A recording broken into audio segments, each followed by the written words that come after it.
Mother's milk. Yick!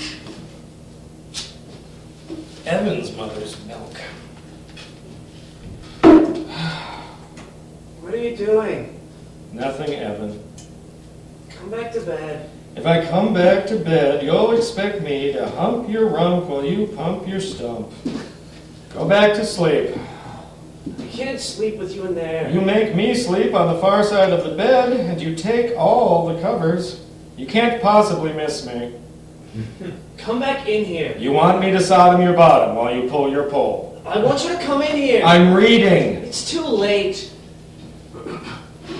What are you reading? Your diary? I don't keep a diary. What are you reading? Don't worry, honey. I promise I'm not reading any AIDS book. Don't mention that word.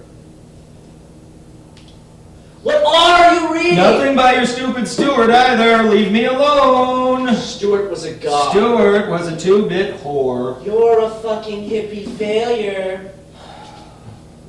What are you really doing? Jerking off with a cheese grater. Are you smoking? No. Are you drinking coffee? Don't worry your pretty little head about it. Don't tell me what to do! Come here! You'll wake the neighbors. What are you doing? Can they see you? No, they can't see me. They're in Jamaica. They can hear you.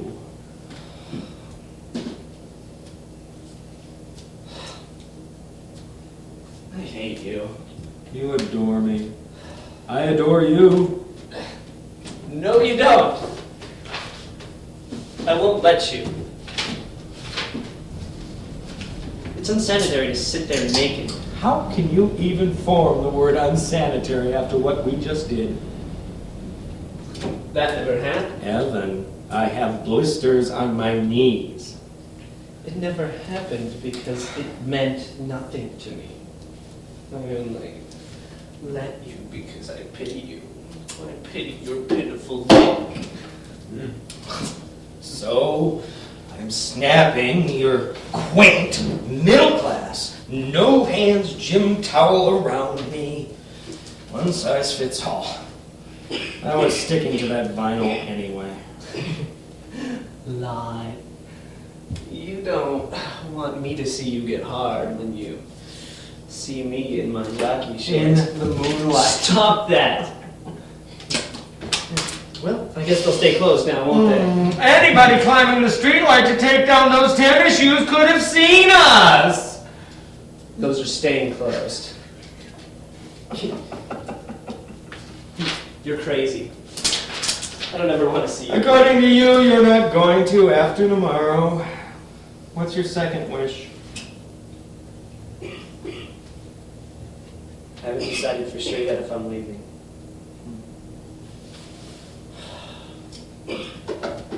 Come back to bed. Curl up, sleep at my feet. I'll be fetching. Shut up and die. You keep that up. And I am going to lunge over this chair at you, and we'll both go out that window. And we'll probably fall in the whore and her customer down on the basement And stairs. crush them into those rusty mattress springs. And all of us just keep on doing And the it. paramedics will have to call in Stephen King to write the case description. Quit that! Go make phone calls you can't afford. I'm busy. I thought you probably got up and came in here to wash more dishes. I weep that there are no more dishes to wash. I don't want you washing dishes. I don't want you cooking anymore. I don't want to wake up and find a lot of breakfast in here tomorrow. You're supposed to be my big man, and all you do is cook and wash dishes. Pound you into the mattress like the Acme Safe pounding Wile E. Coyote into the asphalt. Oh, ha ha. Don't make me laugh. I don't want you in my kitchen anymore. You did last night when we loved on the linoleum. Shut up. Don't talk like that. You chewed on the missing children milk boxes and moaned. I felt sorry for you. You felt slimy for me. That's disgusting. You don't even know how to cook. You use too many dishes. I never saw my mother use that many. Don't ever fucking tell me what your fucked up middle class mother cooked in her fucking Connecticut coven to fuck you up! Quit smiling, you conceited ass. I wanted to yell just then. You're completely out of control. Drugs ruined your brain in the 70s. You never met my mother. I'd kill you if you ever came near my mother. It would kill us all. Space ruptures when matter and antimatter meet. No one would ever believe what I let you do to me. I have all the breeding. I have all the beauty. I have all the cards. And all the colors.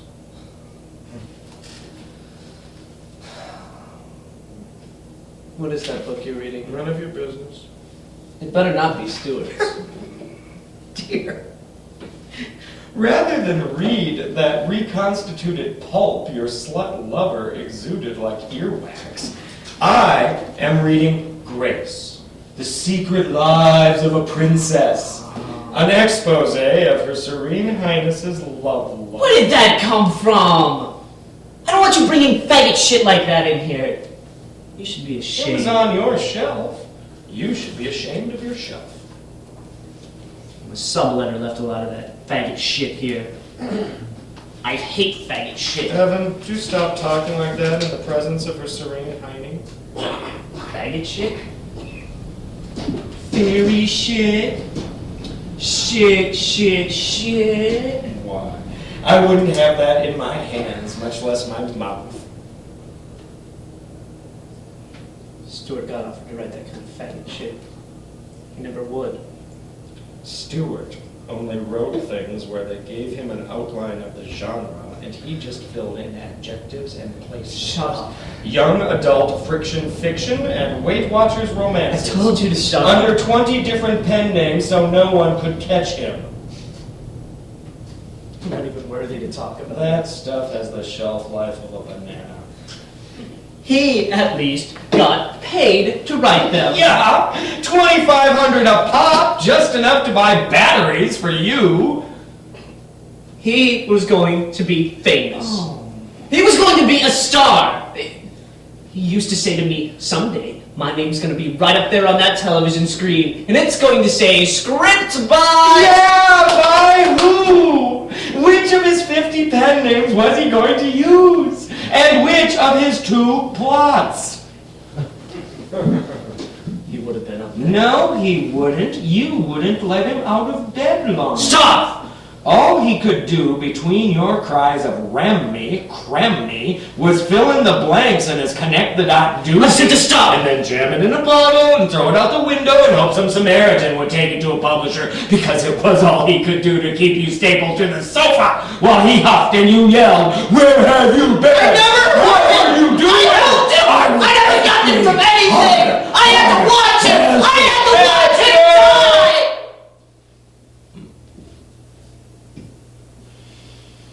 They put him in that oxygen machine and he ruptured! And he blew up like a balloon and he turned red like a lobster!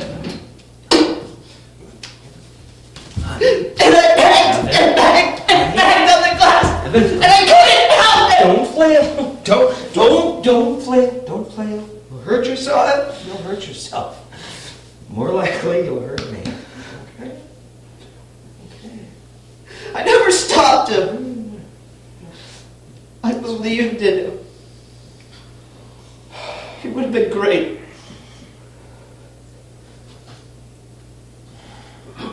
I inspired him. He loved me. Anyone would love you, Angel. I loved him. I know you did, honey.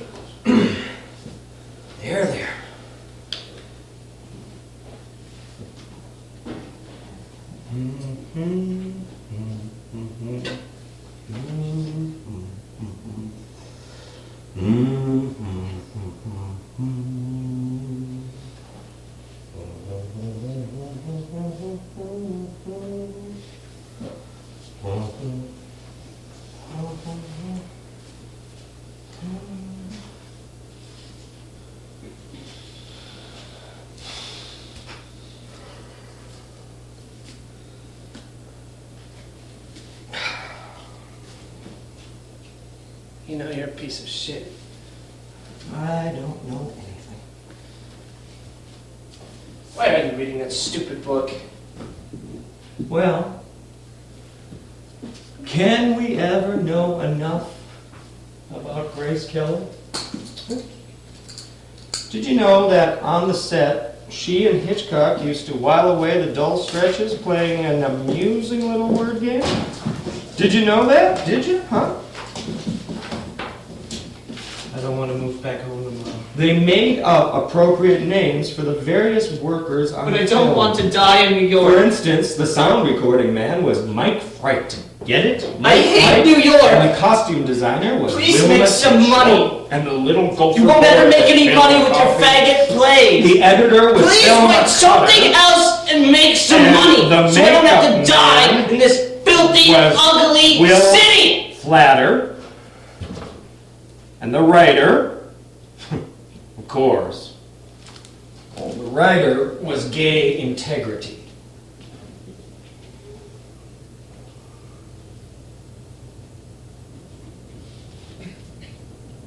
You won't ever make any money. No one will pay for that faggot shit you write. You won't ever amount to anything. You can't do anything. You're only good for one thing. Very few fellas have true. You're only good for cooking and dishwashing. That's true.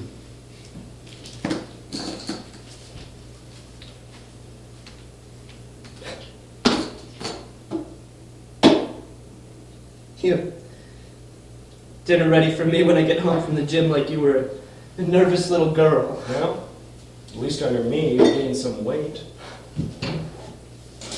So have you. Yeah, I have. But only in my addendum. All that exercise straddling your saddle while you pummel your pommel has made my bugger bigger.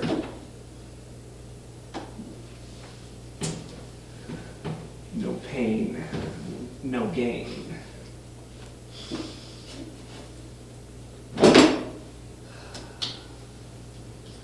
If I can walk with my new third leg, I'm getting some milk and cookies. I don't want any. There's no cookies! Well, then I want some. There are donuts! I don't want any of those. How many don't you want? 2. And I don't want a glass of milk either. And no glass of milk. Here. This will help with your weight. Don't talk about my weight. Stupid.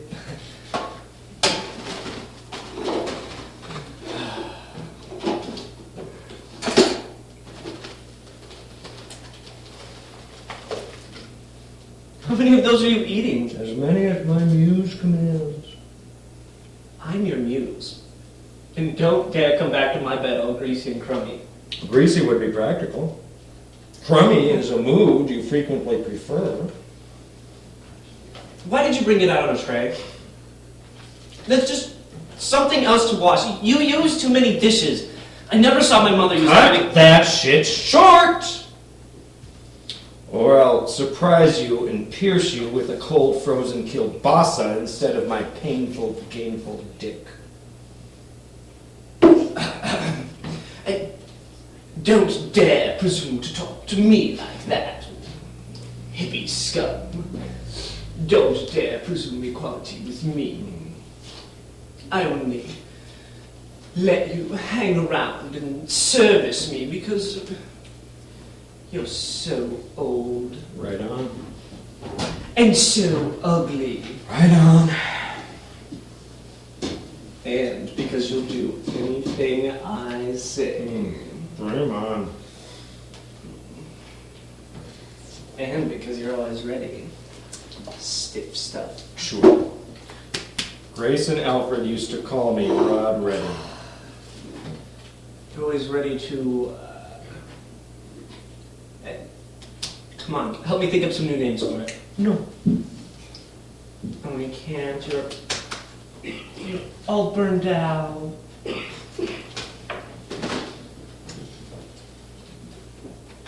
I'm always ready to churn your urn while you kindle your candle. Well, that's no good. To buff your alley while you polish your pin. You've lost it. To swell in your melon while you garret your carrot. Better. Why are you always ready? Because you're so beautiful. Now I'm really going home to my parents tomorrow. Christ. You've got more strings attached to you than Pinocchio. I am so readily erect because I have had since I was 14 chronic non-infectious tuberculosis. The afflicted individual suffers no ill effects but is perpetually painfully aroused. It's a disease. Yeah. Like mine. Yes. But you can't give yours to me. No. And yours won't kill you. No. And that's what makes you always so horny? So they say. Well, what about me, Socrates? Which of you? You go through 95 scenarios a minute?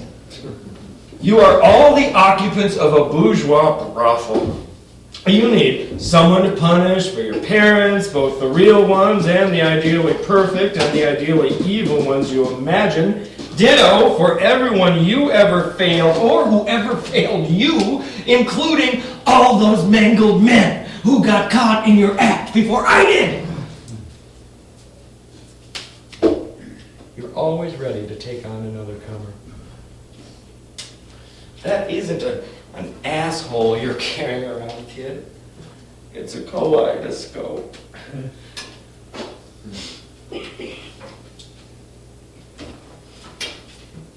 Are you daring to suggest,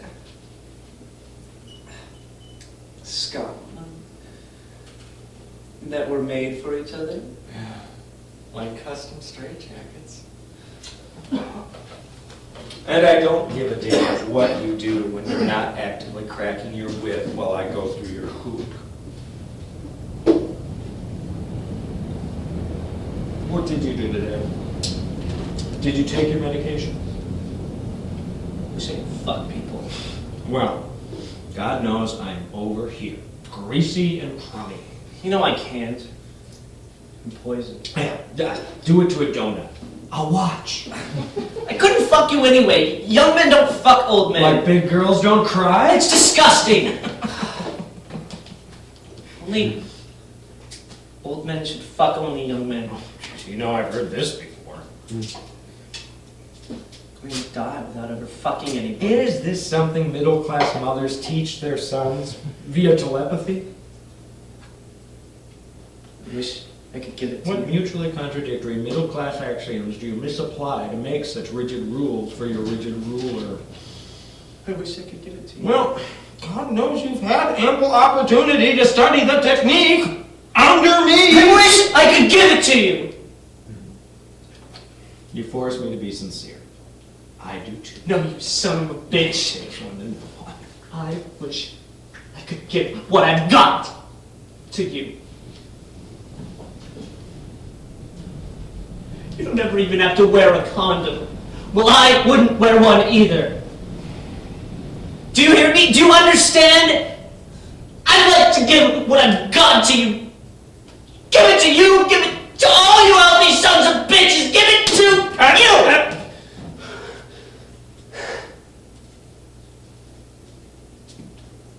I thought you made a rule we couldn't talk about it. Don't have any rules. Your petty moral rules don't apply to me anymore. I'm immortal. And vice versa. What's the difference?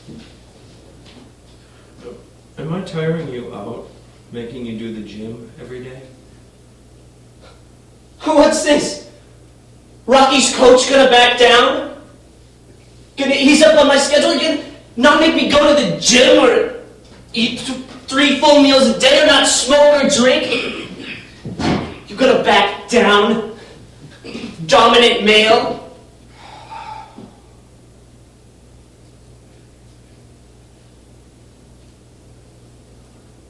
Why don't you cut out what's really hard? Like, why don't you go find somebody else to flog his log while you see this sod?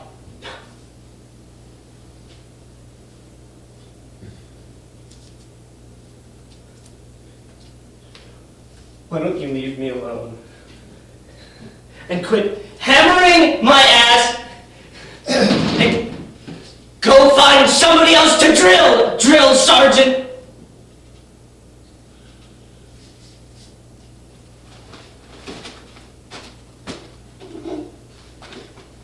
I think I have to go back to my place tonight. You're not going anywhere. You're upset. You couldn't upset me. You couldn't do anything to me. You're beneath my notice, hippie scum. Is it good to get that frantic?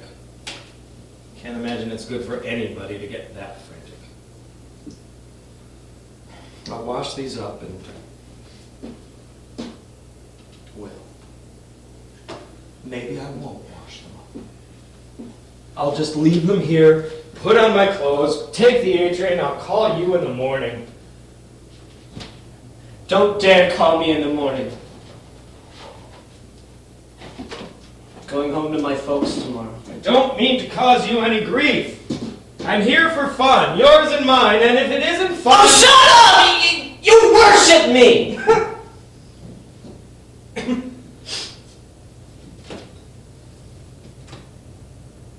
What makes you think so?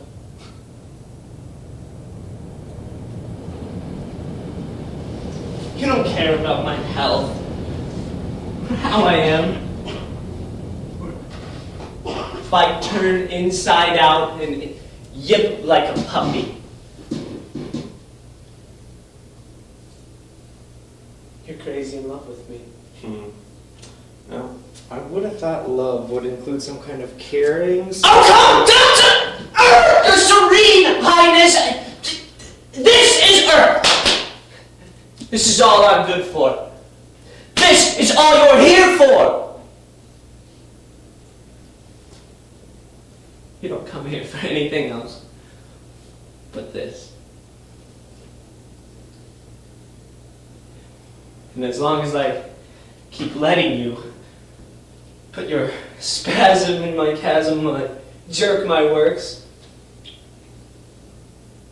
you'll stay here and do whatever I tell you to. And you'll do it when I say.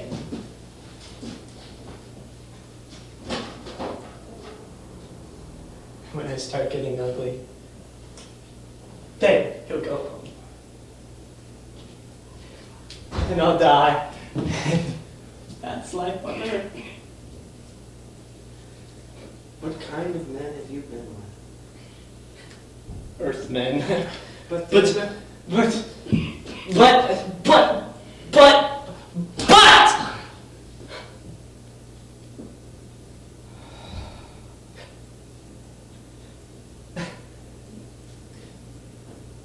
We'll come over here and get it, Good Samaritan. Heaven, this is shameful.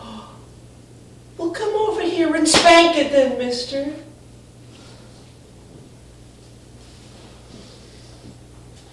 You're not taking care of some poor, ugly guy with sores all over his body.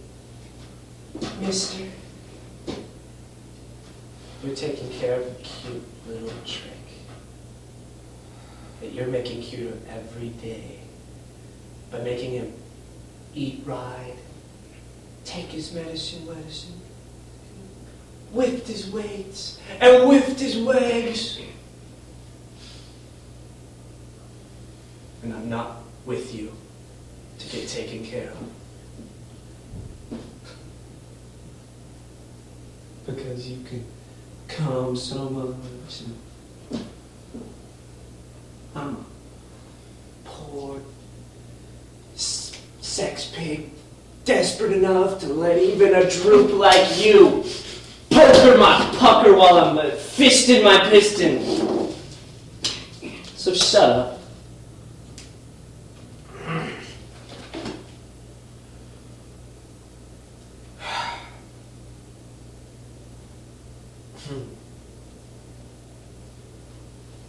It isn't true, Evan. What you say is simply not true. And I can prove it.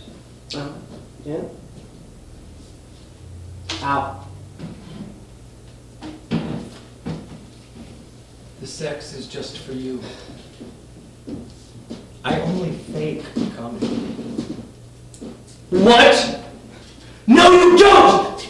You always come! You come buckets, I make you come! You cry when you come! You can never get enough! I have you wrapped around my little finger in a death grip, and I'll never let go! And it's not because I'm sick! I'm not sick! You're sick, you're fucking crazy! You couldn't live if I didn't let you put your hose up my ropes while I'm pulling my pulley.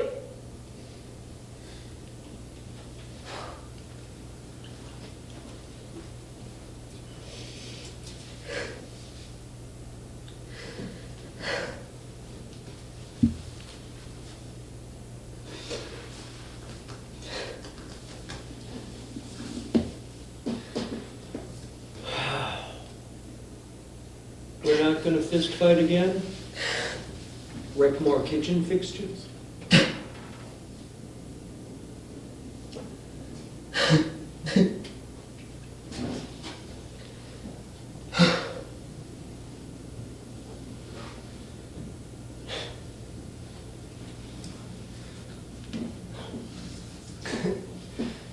You loved it when I came through the broken dishes and just what was left of my jockey shorts. And you thought I was going to gut you?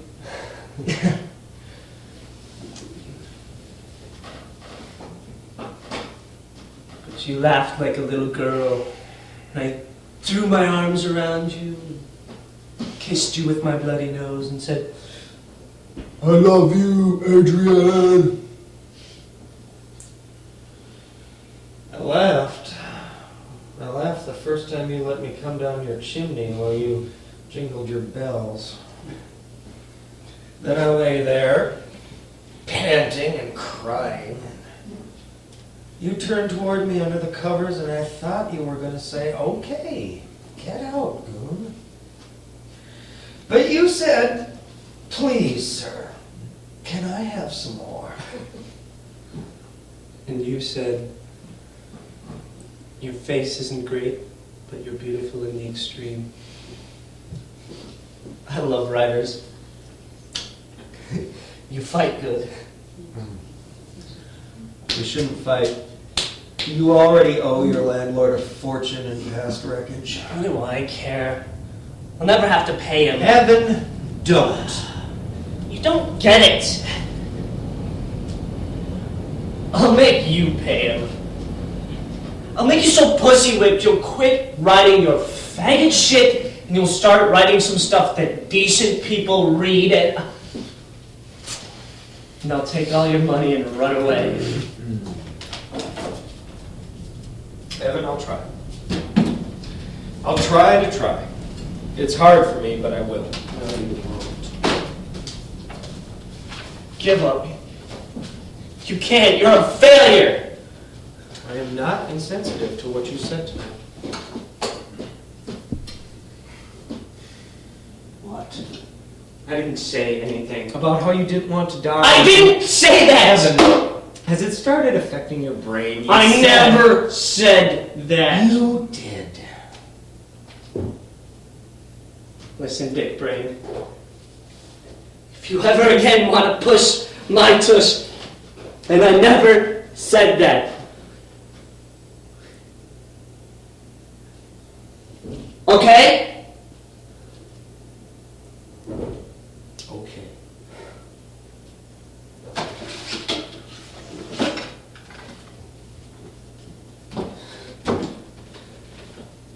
You pussy! You're such a sucker for a sob story.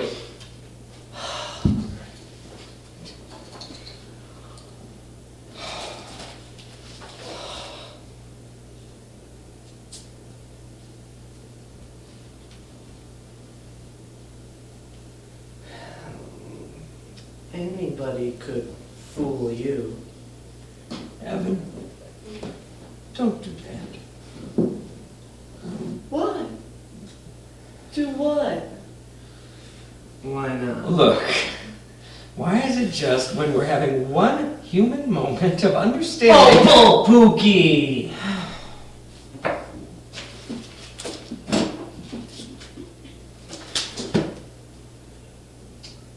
Don't get corny. Get porny. Come on. Plug my plague while I mangle my dangle. Evan, you know full well that if you pull that waistband down 1½ inches more, that I am going to fly over this table and make your whole hell. I am not proud of this reflex, but there are human limits, and another inch and I am not responsible. You say I have strings. You have strings. And I can pull those strings. I don't even have to do anything. I just have to be there and pull these shorts down. Even in the dark, you get hot when I pull these shorts down. It's because of that great bleach I use on them. They glow in the dark. Shut up. Shut up, stupid. Shut up, wimp. Shut up, cocksucker. Shut up, ass licker. If you don't want to see, then turn out that light. I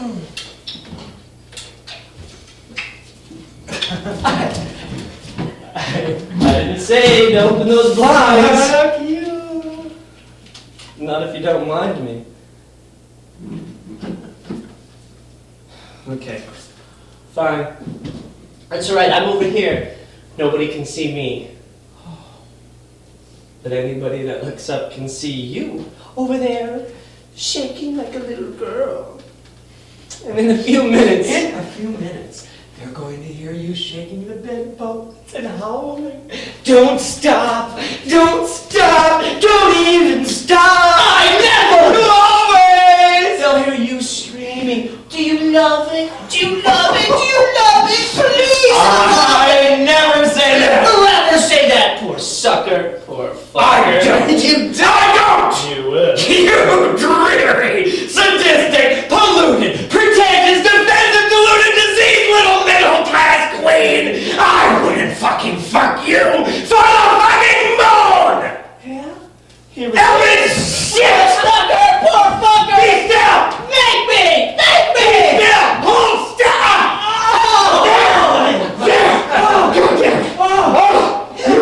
Yeah! You want it? Do you like it? Do you love it? Oh, love it, baby! Stop! Love it! Please love it! Stop! Say you love me! No! I won't let you go any further! Say you love me! Okay. You love me! You love me! You love me!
There. Just about says it. Now, let's see if we can still manage a limerick. There once was a Manhattan queen with nothing that she hadn't seen. Till they said, no charades, you're a person with AIDS. Abandon all plans for the screen. You better put down that marine. Don't subscribe to any magazine. Mom didn't turn on your machine. Well, I may as well talk to you, but be advised if you're calling to tell me that you've got to save both our breaths. Just say ditto and leave me to my beads. Oh, Bob. Well, of course you haven't got it. Who would give it to you? Except a kind-hearted USO girl like me. And we were way back in the 60s when the word AIDS was generally preceded by the words American Military Advisory. How am I? Well, when I think of what I've got, I feel like shit. But when I think of how I got it, I can't complain. How are you? I know you've called. I hate those Twilight Zone episodes where people have phones installed in their coffins, so I haven't answered mine. This exception is not because I still love you, but because I've written some hilarious last words, and I want someone literate to say in case I croak while Mom and Sis are at morning mass. Well, they're here to identify the body, which millions could do in the dark. And to pray for the soul, mine being unknown to them. You, I presume, have called to glean piquant detail on what it's like to die as I have lived. Socio-sexuological statistic. I know you writers. Life's hungry men. Well, here's a fairly poignant paradox for your next play. I came home from a rally for gay rights, only to learn I have the great gay wrong. No, wait. It isn't a paradox, is it? It's an irony. It's an irony. Sort of life's little ironies, like Anita Bryant turning out to be right. Bob, don't bother to answer back. Anything said to me at this point may as well be written on a decomposing squash. The brain goes first, you know, except for those portions dedicated to pain, which are apparently immune. Do I need anything? Oh, how droll. Wait, I may just have the strength for a comeback to that one. No, I don't need anything. I already have cancer, pneumonia, and my mother at my side. All the things that make life worth leaving. How's that? Come over?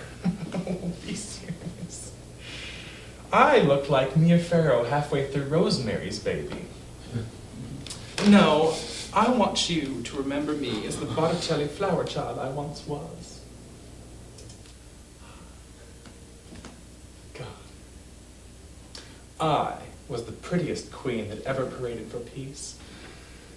And now I'm something that needs to be burnt after death. I was pretty, wasn't I?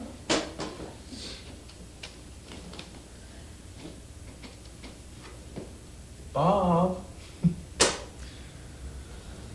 All right, smartass, you can answer that one, but think before you speak. Well, saved by the cliche, aren't you the lucky one?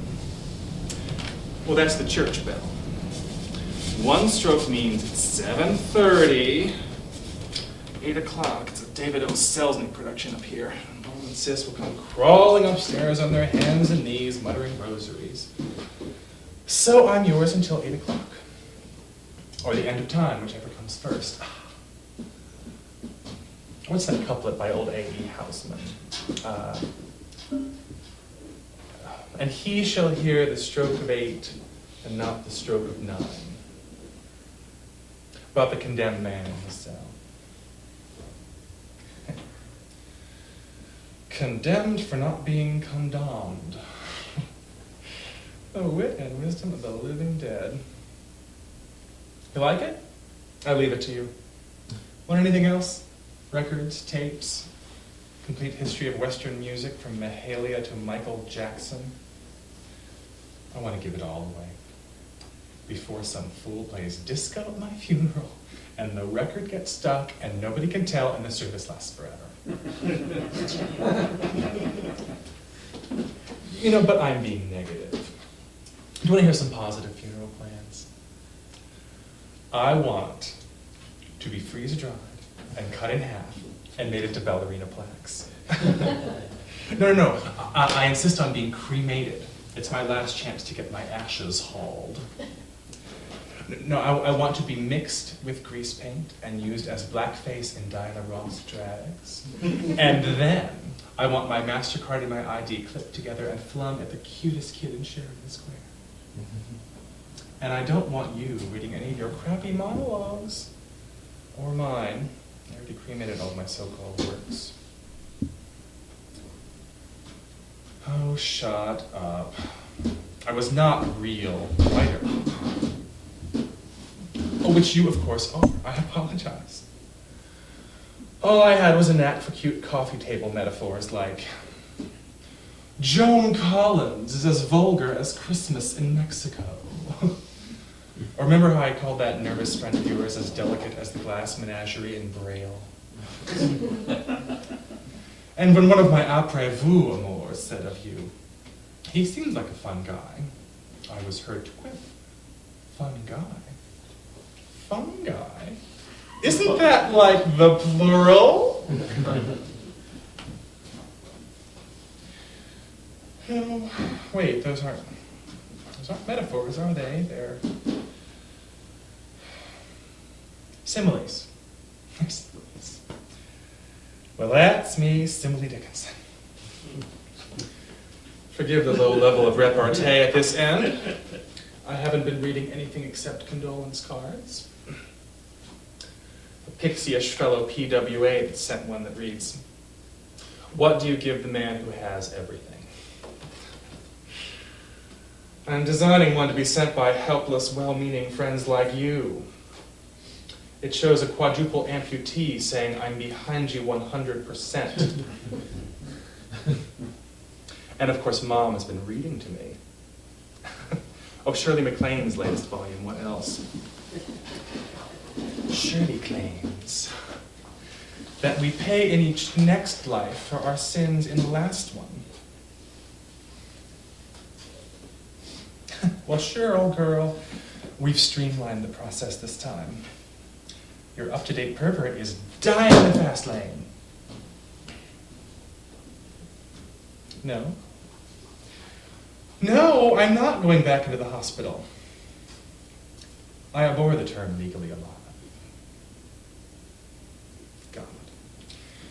Think of all the great men who have nibbled on me, and now I'm nothing but a snack for a virus. Something that can't even decide whether it's an animal or a plant. Let me tell you, it's no picnic being one.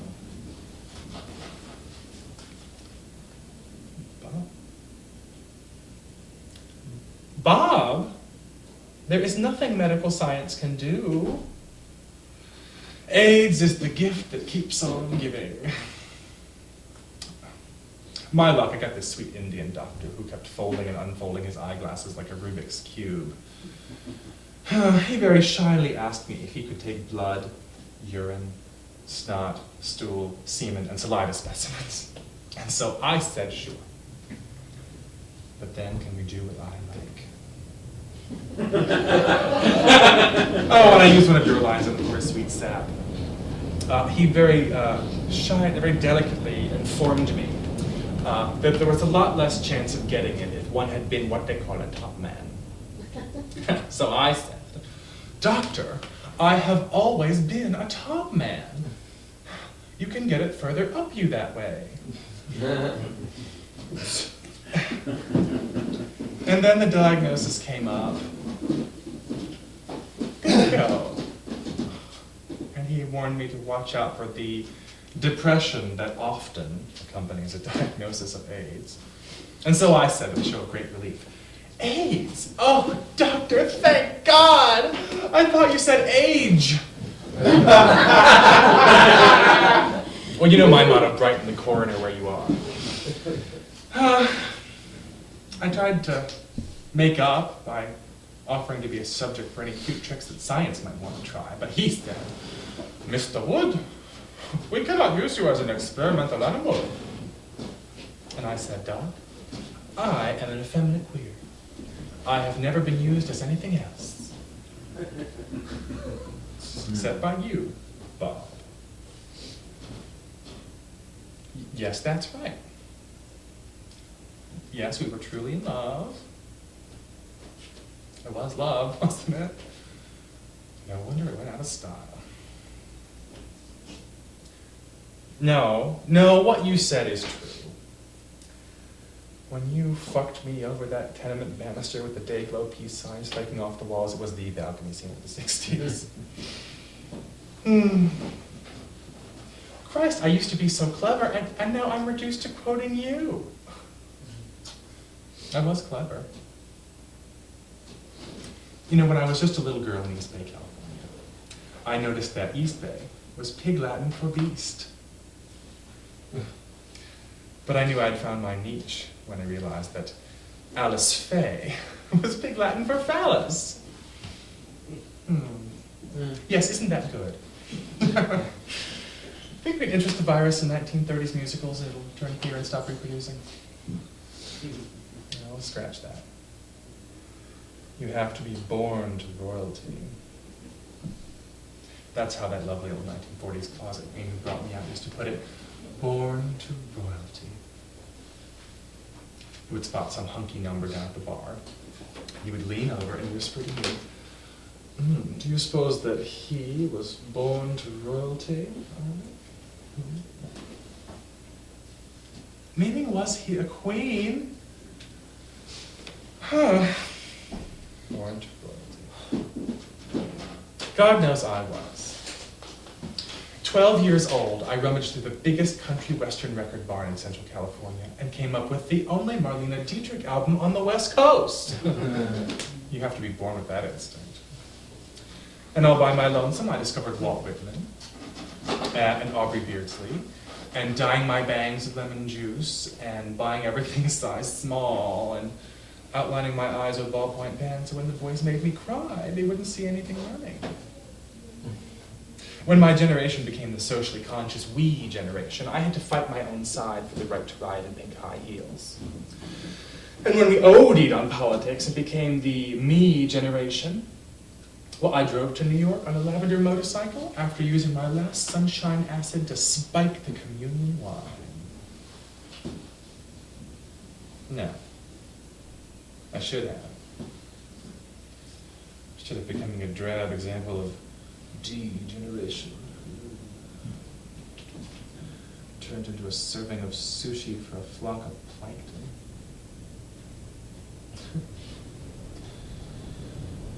But let's not talk about me when I'm gone.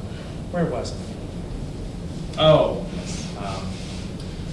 We're born that way, we're part of nature's plan, that riff. Well, you know, it's trite, but it's true. Where would the world be without its fairies? We may be about to find out, maybe. You've been too ugly for a decade for anyone to fuck. You'll live to see it. A world without fairies. Bloomingdale's, of course, will have to close. There will be no girl singers to speak of. And speak of. And speak of. Whole strains of ferns and poodles will die out. Of course, plaid shirts will be marked down to $3.95 in memoriam.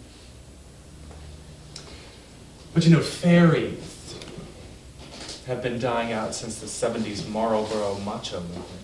You know, if I live till noon, I'll never understand those clones. Trying to look like the bullies that beat us up in the schoolyard. They are living proof where the term still applies. You don't need to learn to be gay. You need to learn to act straight, which may be the origin of the verb to ape. Thanks. Why, if it hadn't been for a few effeminate holdouts like me, the color beige might have vanished from the face of the earth. Oh, God.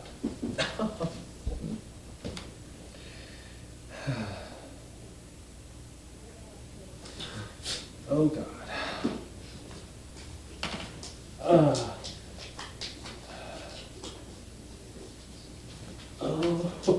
God.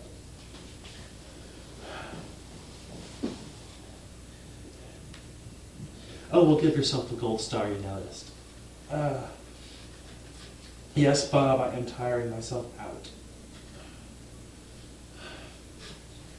I'm not having an experience I care to prolong.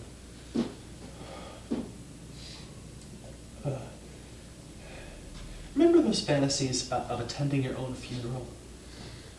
It's not as much fun as we thought it would be. Oh, stay on the line. Those snappy last words made me earn it.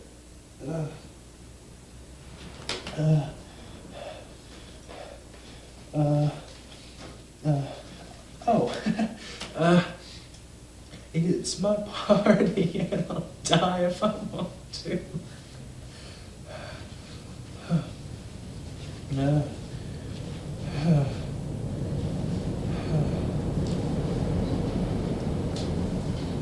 Ooh. Sorry. I'm being cruel. What a way to go.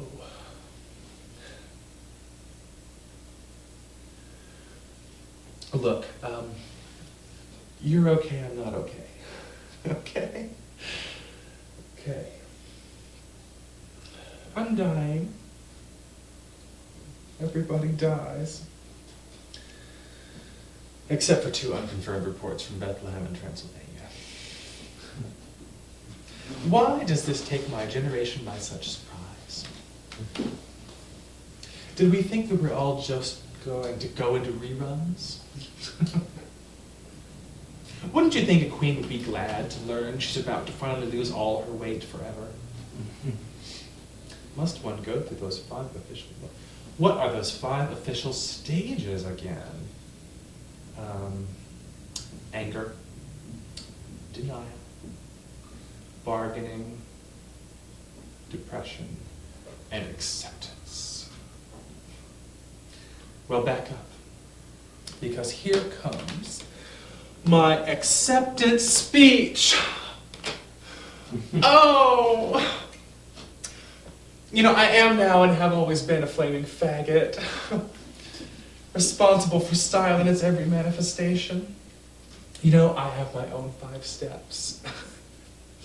They are sentimentality, flippancy, sarcasm, camp, and smut. Those got me through life, and God damn it, they'll get me through death. Mwah! Now shut up or I'll stop loving you.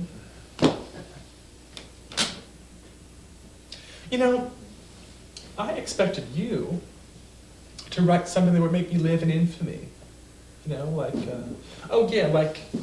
Like Shakespeare promised his poor Elizabethan pushover.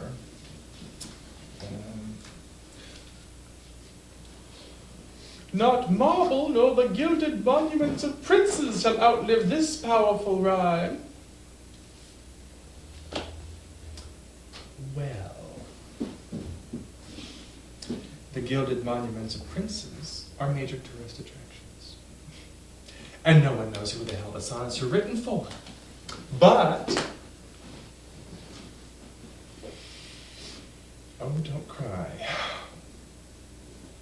I'm sorry. I'm sorry. You're brilliant. You are a wonderful writer. You're probably the greatest living gay playwright. Or with any luck, soon will be.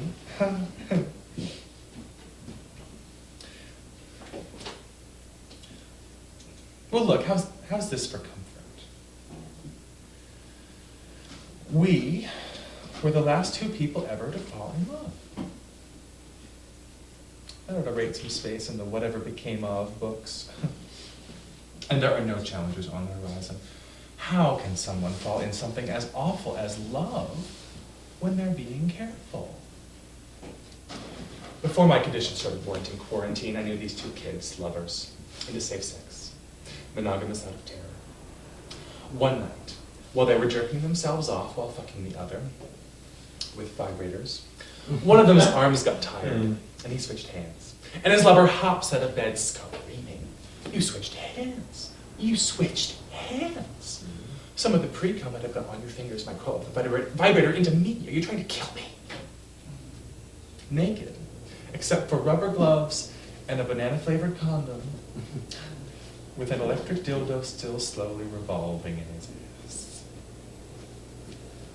Not what one would call love's first fine, careless rapture. Now is it?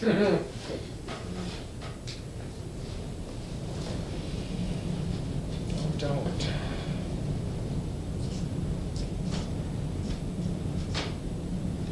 Yes, you're right.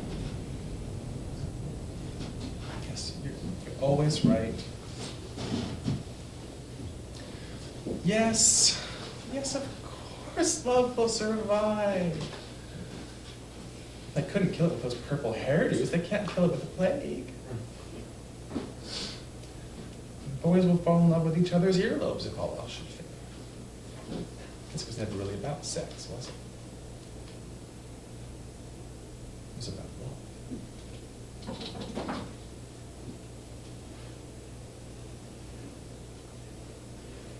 Yes, I know you did.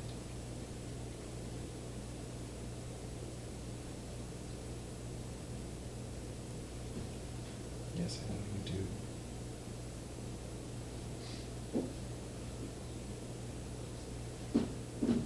Yes, I do too.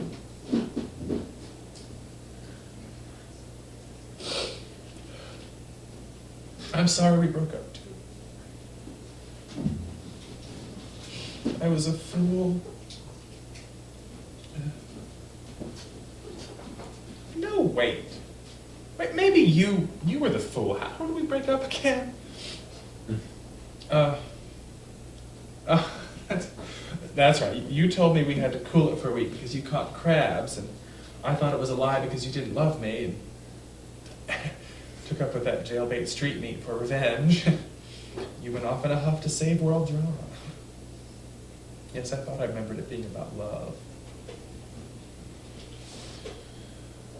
Looky here now where we are.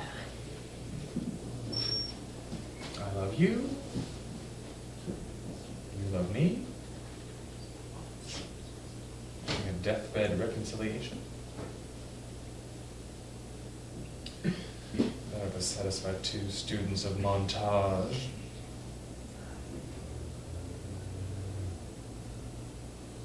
Dear Lord, I'm suffering like a little thing.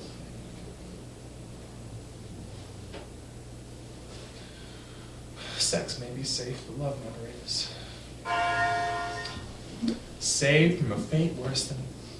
Let me check. Oh yeah, there's Mom and Sis rushing from judgment. I can see the church and the sky, the old International Stud Bar. No, fool, it's a restaurant now like everything else. How did they clean that back room? They must have spackled the ruts up on my knees. No, don't call again. Use that new phone sex service that promises troll-free calls. Well, if you have to do something, write me a funny AIDS play. Oh, sure you can. It's the biggest joke played on us since sex itself, with the longest punchline. I don't want you to call again. If God had meant for us to be friends with our ex-lovers, He wouldn't have made them such creeps. Goodbye. I love you.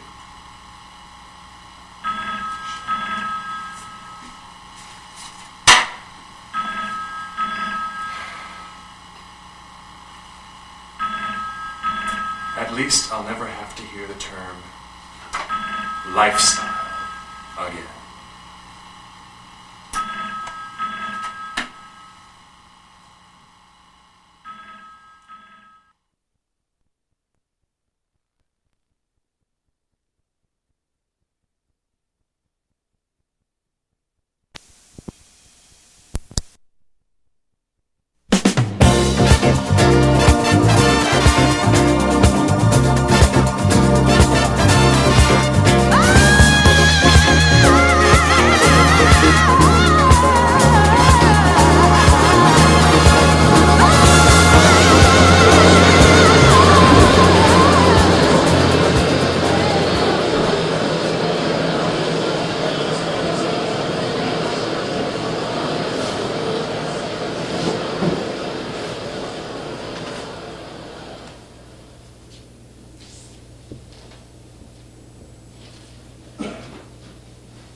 Thank God he left.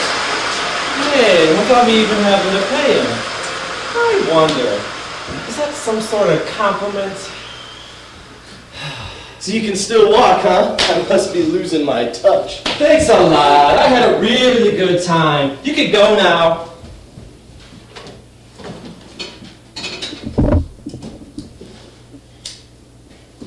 Oh, you're still here.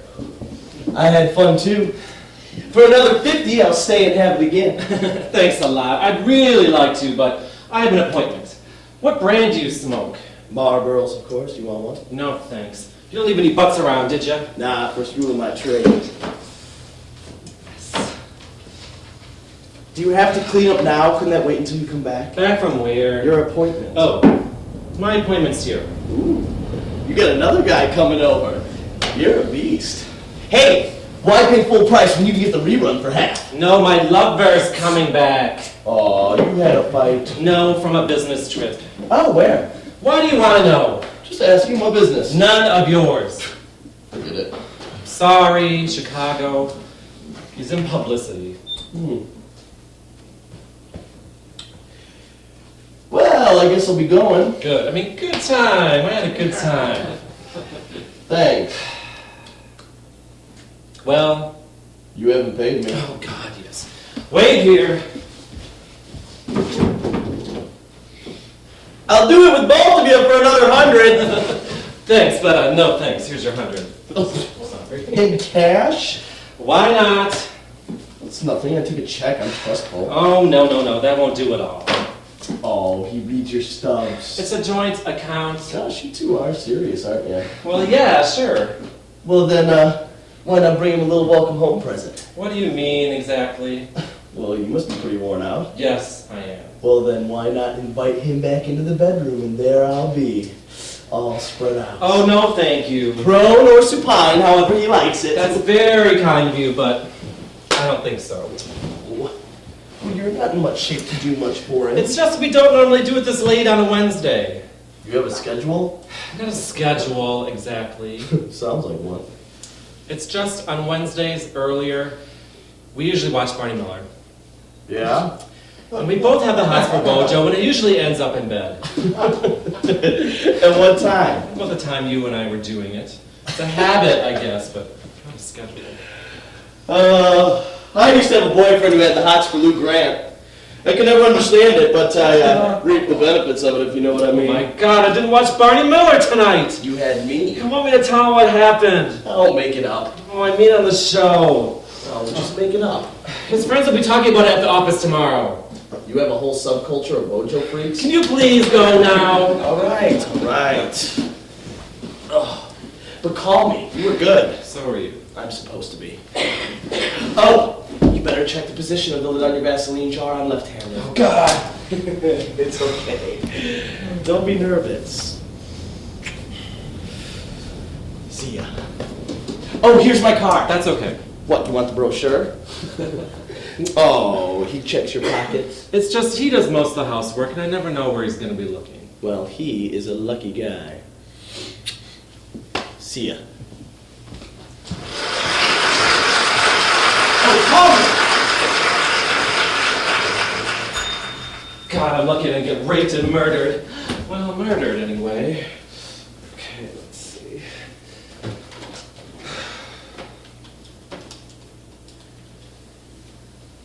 Clint, it's Ron. Did you and Tex watch Mojo tonight? Well, they have a TV room at the Babs. Oh, you were on top of it most of the time, all right. Did Tex watch it? Oh, he was on top of you. Okay, well, see you both Sunday. Oh, is it your turn to bring the Crisco? Bye.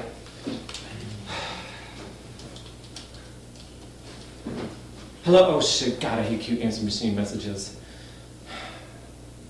Benny and the Jets. Gert, it's Ron. If you watch Mojo tonight, call me. Make sure it's me. Don't talk to Doug.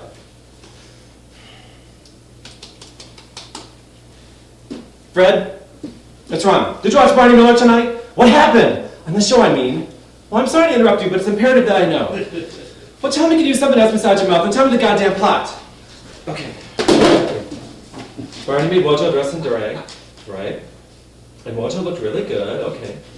And Fish came in and thought Wojo was a woman.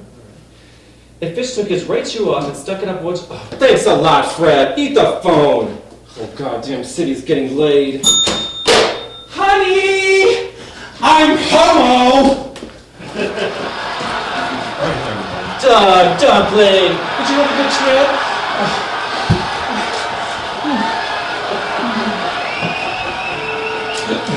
Well, how was it? Oh, you. She gave 5 interviews and appeared at the Theater Goers Club luncheon. Her first costume stopped the show. Oh, the whole audience left at intermission, but they're sold out for the entire month, so who gives a fuck? The Side Adventure is playing around the corner, so they wouldn't care if she walked out on stage and dropped her colostomy bag. They love her. Oh, I hate Chicago. I love you. Do you love me? I love you more than all the men in the neighborhood. I mean the world. Put it together. Oh, if you really love me, you'd make me a sandwich. And you'd rub my back. Oh, I don't know if I love you that much. All right. I'll make myself a sandwich. And tomorrow morning, I'll lace your chocolate crunchy cereal with X-Lax. Now stay right there on the couch. When I get back, I want to hear all about Barney. Barney who? Barney Google with the goo-goo googly eyes. Who do you think you inconsiderate son of a bitch? Oh! Honey! You did make me succeed at the Marlboro Man. I'm the Marlboro Man. All right, Miss Rheingold. You teach me my place. Okay, sure. What are you so affectionate for? Want a lettuce and salami sandwich? No, they showed Serpico on the airplane. Oh, I'm in love with Al Pacino. Oh. So, do you want it? You must be exhausted. No, I'm all worked up. Oh, you can't jerk off in a seatbelt. It kills your rhythm. Make love to me. Right now? Oh. All right, and I'll make love to you. Tell me about Barney. How it turned. What did Wojo wear? Yes, let's make love. Wild, passionate, silent love. Oh, I love it when you're gentle like this. Oh, that's an even better idea. Let's be gentle. Put your head in my lap. No, let's be wild. Put your lap on my head. Oh, put your head in my lap. Other way around. Oh, you retard. Well, sit there like a good boy. Eat your sandwich. Okay. But it'll give me gas, and later I'll need such a burp job. Oh, honey, you just go to pieces when I'm out of town, don't you? What makes you say that? Well, for one thing, you used all those towels in there, and you just threw them behind the bathroom door. Behind the bathroom door. Mhm. And you are wearing mismatched socks. Oh, honey, I'm so glad you need me. Oh my God! Thank you. Just for starters. Here, hand me my briefcase. Sure. Wasn't that funny about my socks? Yes, I'm gonna kill somebody. Who, for instance? I goddamn the laundry man sending you someone's red socks. I mean, didn't you even notice it when you balled them? Balled who? The socks. Ugh. Here it is. What's that? The TV guy. What are you doing with the TV guy? Well, you know she was on a talk show in Chicago and I saved clippings for my scrapbook. Oh, who cares about Barney? Make love to me. Oh, it must have been really hot tonight. Let's see. To hell with Mojo. Let me kiss your eye. Oh, no, my contact lens! To hell with Wojo! Listen, mister, I'm broad-minded and all that, but there are a few things that we do not joke about in this house. We do not make fun of a barber's profile or Falwell's philosophy, and we don't joke about that time we did all those quaaludes and walked into the PTA meeting. And above all, we do not make disparaging remarks about Wojo. I believe those were our marriage vows. Yes, sweetheart, I know. I'm sorry. Come, let me make it up to you. Somehow or other. Anyhow or other.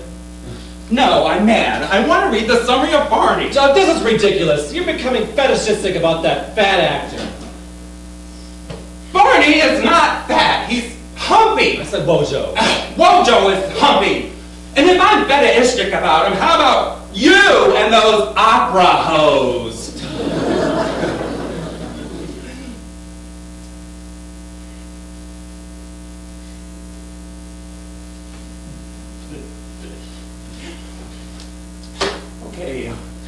Okay, maybe. Let's you and I go punish that beauty rest.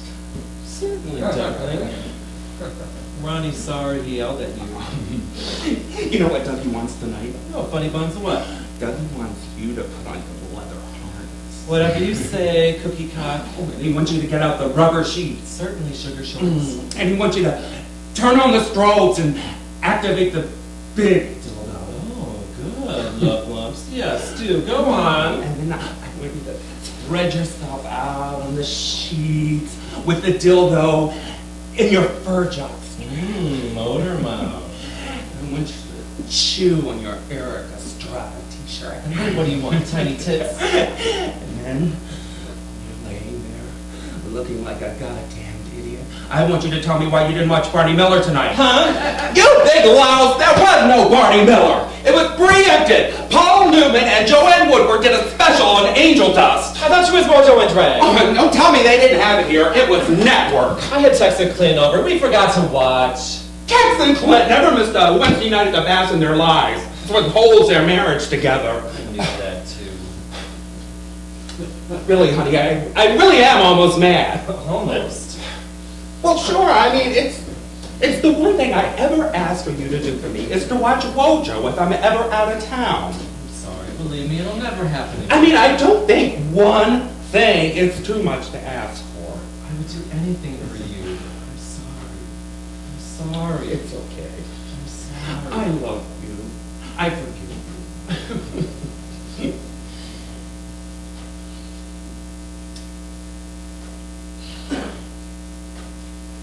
So, what did you do tonight? Tonight, what did you do? And it better be good. Do? Tonight. What did you do? I went to bed early. You? Mr. Tight Schedule? Are you okay? I'm fine, really. I was just a little. Oh, let me heat you up some chicken soup, and while it heats up, I'll take your temperature. No, really, I'm fine. I'm okay. You don't want Dougie to take our temperature? He can take it while you eat the chicken soup. Oh, well. Hey, Ron! I just realized something. What dumpling? I just realized that you lied to me. I did? You lied to me when you said you had Tex and Clint over here. Did I say that somewhere along the way? You've never lied to me in the 5 years we've been together. I'm surprised at you. Possibly I dreamed it.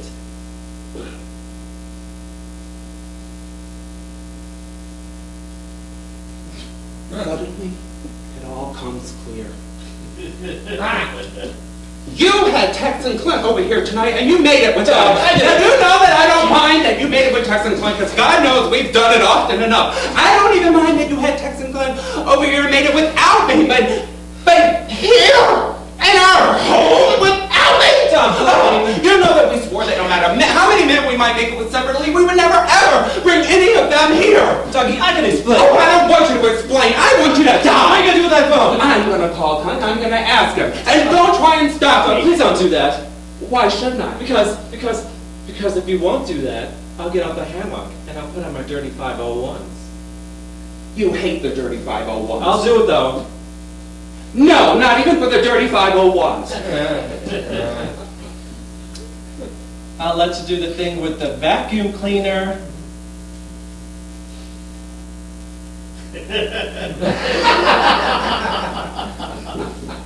No, not even that.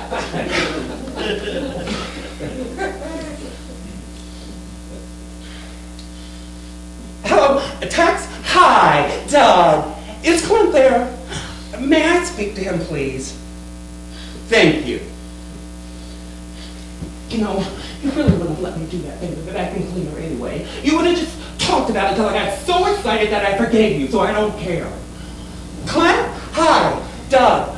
Yeah, just now. Clint, I have to ask you something, and I need you to tell me the truth. My and Ron's relationship depends on it. Clint, did you and Tex come over here tonight and make it with Ron like he says you did? Uh-huh. I see. Uh-huh. Yeah. Really? Well, that clears everything up. We'll see you on Sunday. It's our turn to bring the Liquishwitz.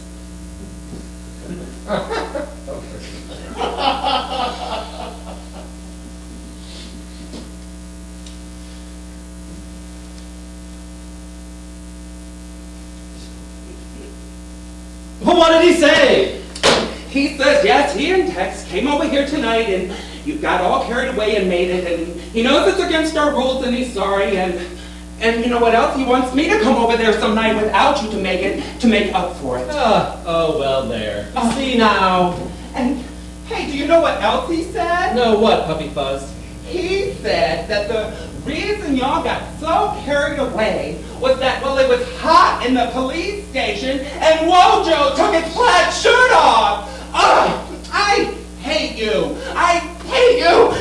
I despise you. Oh, lied to me, and Tex and Clint lied to me, and everybody lied to me, and I don't have any real friends, and I want to kill you. What do you want me to wear while you kill me? Oh, don't talk to me. Don't try and talk to me ever again. I don't know what to do. I work so hard, and I trust you, and I keep house for you, and will you treat me like some goddamn simple-minded woman? Well, that was a sexist remark. Well, wait till you hear how I feel about men.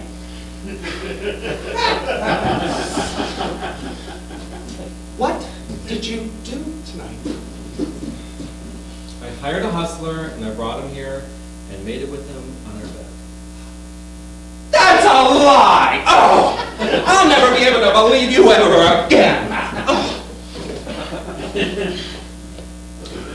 I'm gonna go out and I'm gonna get laid all over town. Have I'll show fun. you. Have a good time. Oh, I won't! You can't make me!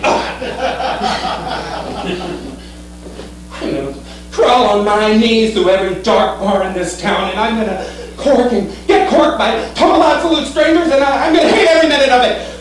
And then I'm gonna come home and I'm gonna force fuck you on our collectible chenille cowboy story bedspread so hard that you get up with half a long Cassidy written backwards across your belly, and you won't be able to take your clothes off, and then you will read. Look, honey, come back. You don't call me honey. I don't call you honey. You call me Dumpling. Dumpling, come back.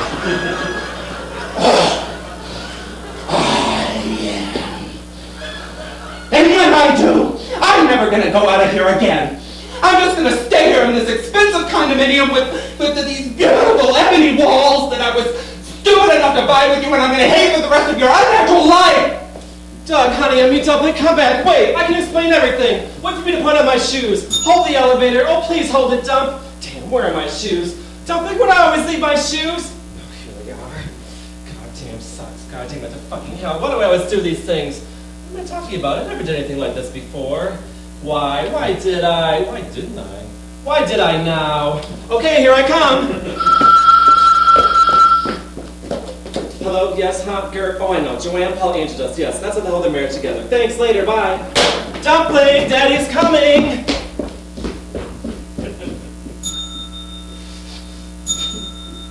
Okay, you big dreary liar! I thought of something better to do! Hey, where are you? Come out here and face me!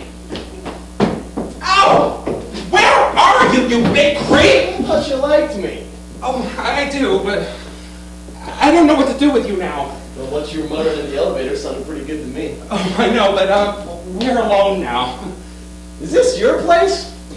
Yeah, it's mine in a complete drifts. He's out? Yes, I guess he went out to look for me. Well, this is a busy building. I tricked you earlier this evening, and I met some guy in the lobby, and he took me up to his place. I met you in the elevator. I should hang out here more often. You made it with two guys already this evening? Two guys in this building. Oh. Well, you must be out of commission anyway. Not me. See, I got this sort of problem. What's that? Constitutional set of rises. I can make it 20 times a day. You mean no one ever satisfies you? Well, they all do. That's why I do it so much. That's what I wanted to do with you. What? Huh? It. I kind of figured from what you were muttering in the elevator. So, the other guy's not here? No, so I guess that makes it pointless. You don't like me? I don't like anybody but him.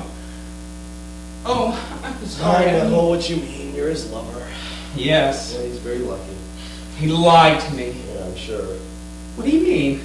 Well, I mean, they all do. Men are pigs. I'm not. Oh, how not? Well, I never make it with anyone but Ron.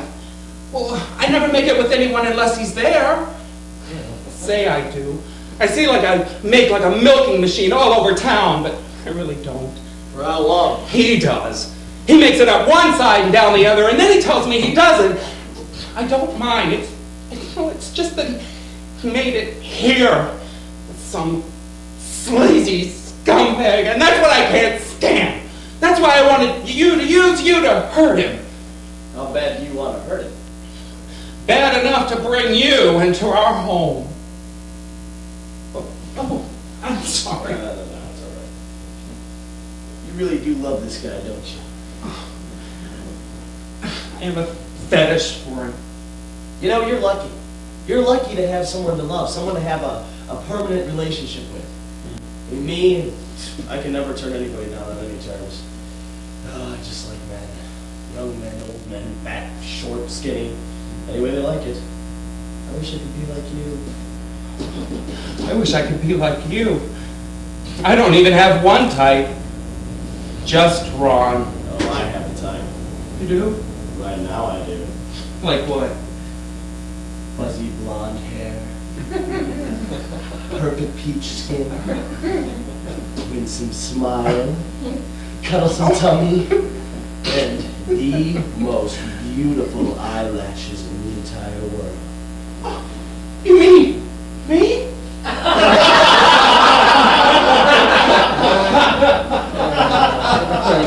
do. I really do. I bet you say that to all the fellas.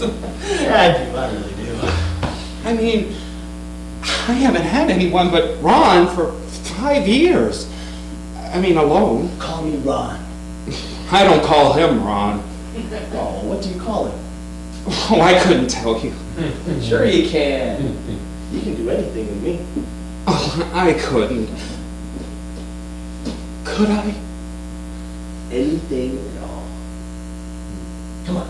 Just tell me what you call him. Just whisper it right here in my ear. Honey? Oh, that's nice. Now whisper it right here in this ear. Honey? sweet in my neck. Honey. Hey, my left cheek. Honey. Right cheek. Honey. No, it's within my mouth.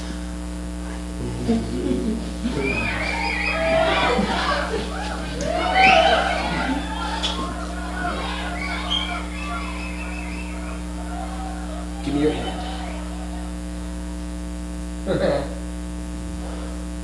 Follow me into the bedroom and whisper it everywhere. You just come right on in and whisper it wherever you want. And don't worry, just whisper it, and no one will hear.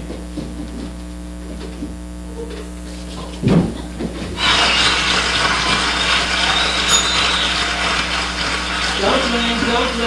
Double dumpling daddy's darling Doug. Son of a bitch. He really means it this time. He's always saying he makes it with other guys, but he never really does. And now tonight I've driven him to it. Finally driven him to really do it. I'm a card-carrying son of a bitch. Where would he be? Where would he go? The swishbuckler? It's impossible. He'd never go there. Well, tonight he won't. He certainly hasn't had time to go there and get back. Besides, he doesn't smoke. Smoke? This must belong to that terrible Morbo man. Jesus Christ, he's gonna come back for it. I have to stay here and wait for him. Oh well. I'll never find Doug anyway. I wouldn't really want to find Doug under some scummy sleaze bag, doing some dreadful thing. Without me. No, I'll just wait here. Jesus Christ, who's vacuuming at this hour? No, it couldn't possibly be. Oh, Dougie Poo loves his vacuum cleaner. I always fall asleep every Saturday afternoon while darling Dumpling Dougie cleans vacuums at home.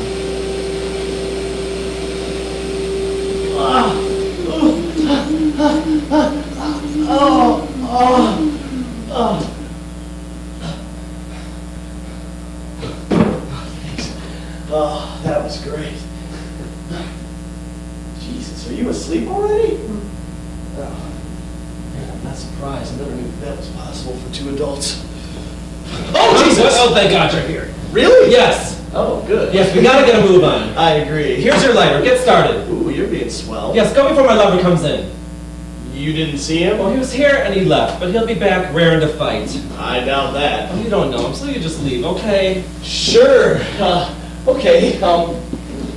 Hey, where'd he go, do you think? Out whoring, we had a fight. Well, I got an idea. Let's go look for him. Why, it's hopeless. Mister, if there's one thing I know how to do, it's find a man. Now, you're a nice guy.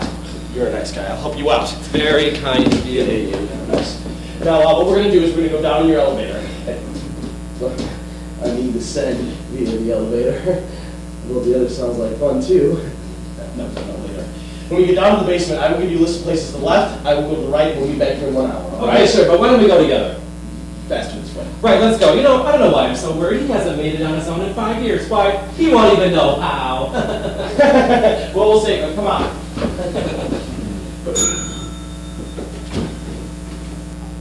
Oh, God, he skipped out. Did he take anything? Oh, yes, he took Ron's new lighter. Oh, I don't care. I don't care about anything. Oh, it was wonderful. It was wonderful. I made it with another man without anybody helping. It was terrific. Oh, I had a tremendous time. I had the best time of my life. Oh, I wish I was dead. You're Oh, it's you. Give me back Ron's lighter. Huh? Give me back Ron's tacky swishbuckler lighter.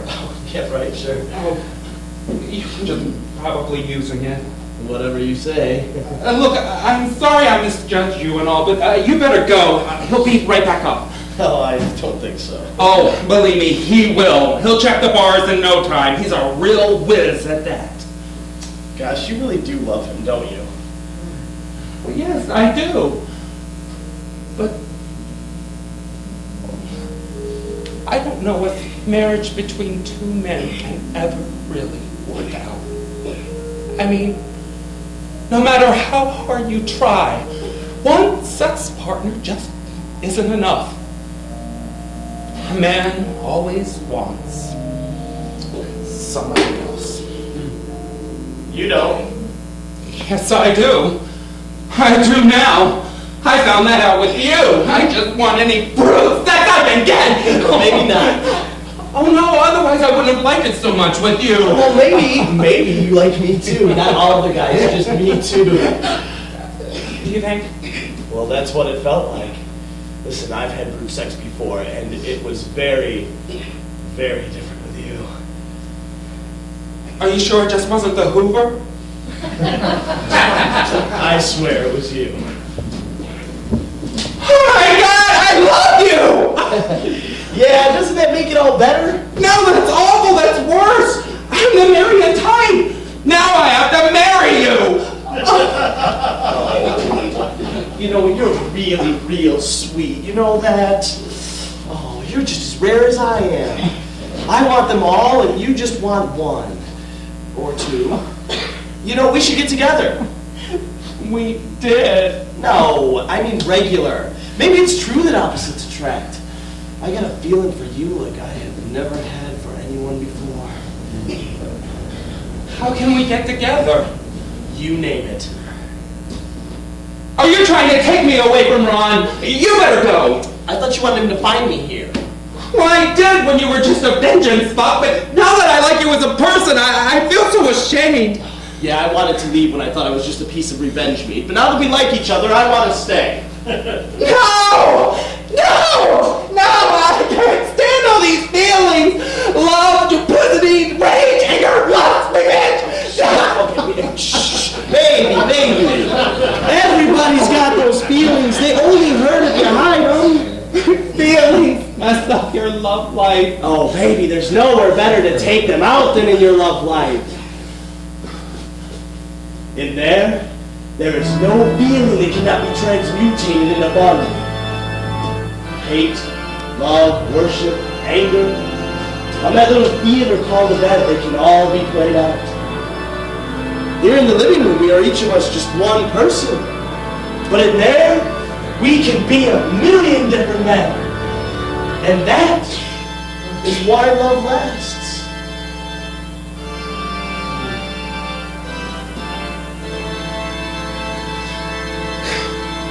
Love doesn't last. That's because most people don't let it go in there like you do. They lock themselves into being the same person all the time. You mean like schedules and things? You're right. It's in here with our silly games and guises that Ron and I are lovers. We are lovers. You and I. But you need a million men. Not if I can find them in one man. Like me. Maybe. But I need Ron. Oh, he's a swell guy. No, he's not. He's a rat. Why? Well, he did something while I was away, and he doesn't want me to know about it, and I can't stand that. What do you do? I don't know. It's just, well, he lied to me. Is that all? That's enough. Oh, please. You've lied to him for years. I haven't. Oh, about making it with other men. Well, that just turned him on. I mean, that's what holds our marriage together. No, there's really nothing Ron could ever really do to make me mad if he'd just tell me about it. Nothing? Really? Wow, that's incredible. That's enviable.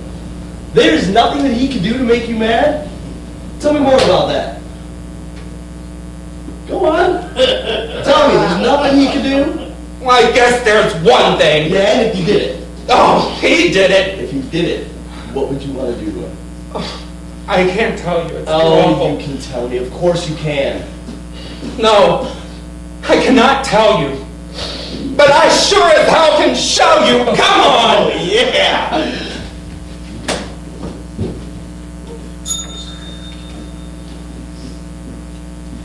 Doesn't take any well-organized person an hour to check 10 bars.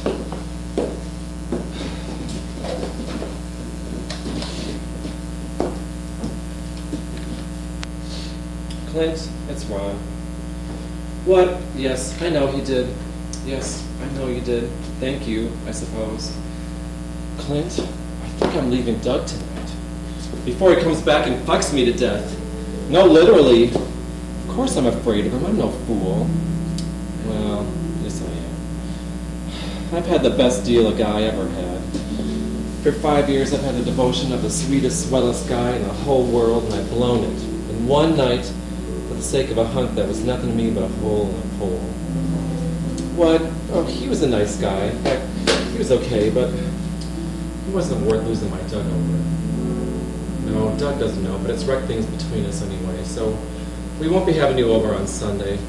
In fact, what I called about was, can I move in with you two for a week or two until I find my own place?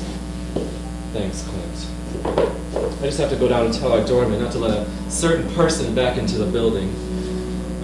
Then I'll come back and pack and be over in a while. Say, listen, I'm living there with you two. Can we still ball? Thanks, Clint. That'll help. A little. Bye.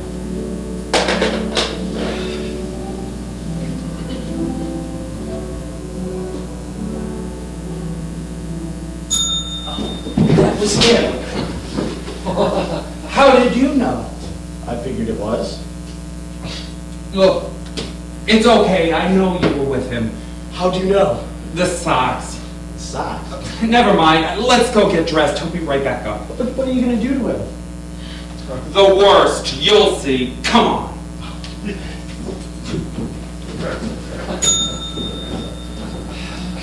I'll take care of that. Time to pack. What do I pack first? My lighter. Oh my god, his lighter! He left it again! No, he didn't. I made him take it. Oh my god, he's back! He's insatiable! He wants me again! Oh, be serious. He must be going to blackmail me. Come out of there! Come out of there, you scheming seductress, and I'll give you another $100.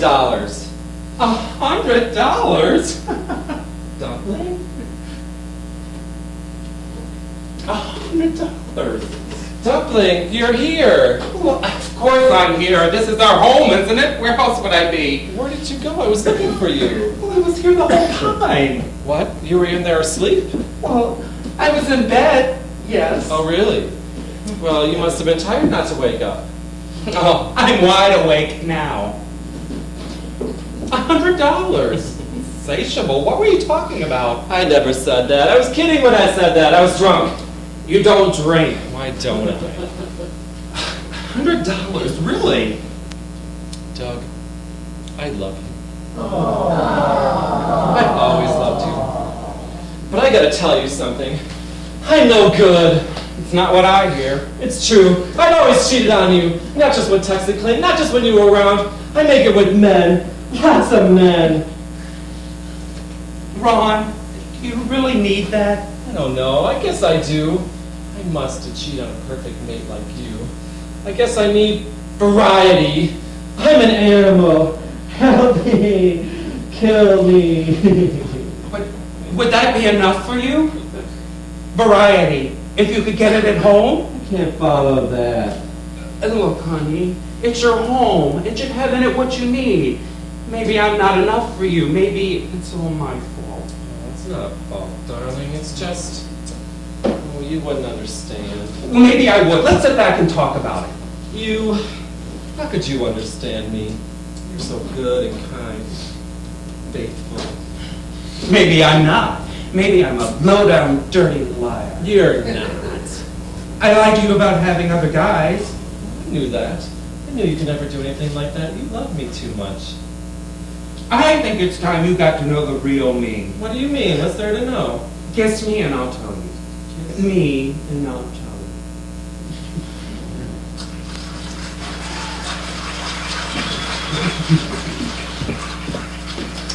Hey, who's Oh my this? God! Hi, Ron. What are you doing here? What do you want? You know what I want? Well, you can't find it here. Boy, you got a lot to learn. Doug, I can explain. Oh, no, would you like to sit down?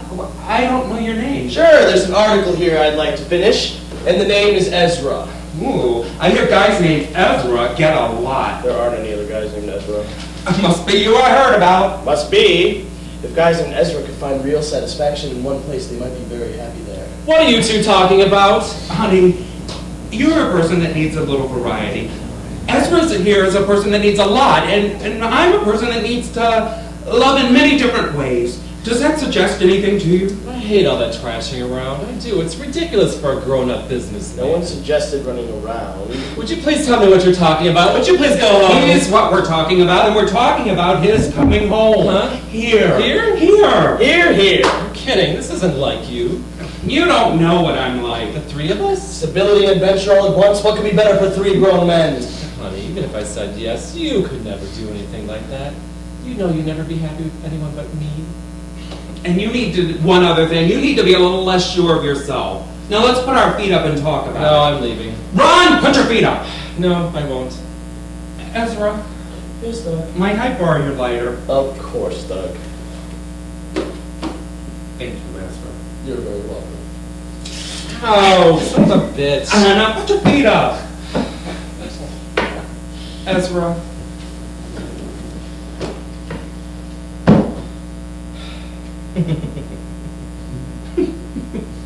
What's so funny, honey? Yes, honey, what? I was just thinking. What? It's beginning to look a lot like Christmas.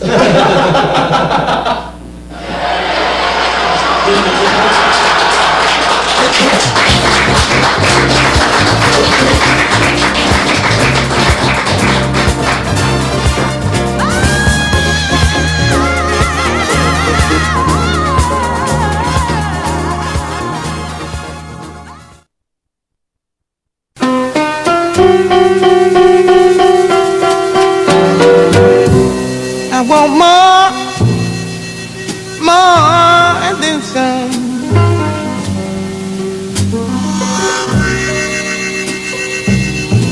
Daddy, you know what I wanna hear.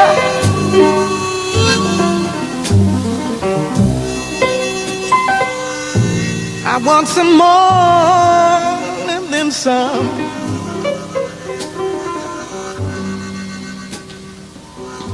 That I love you only, dear.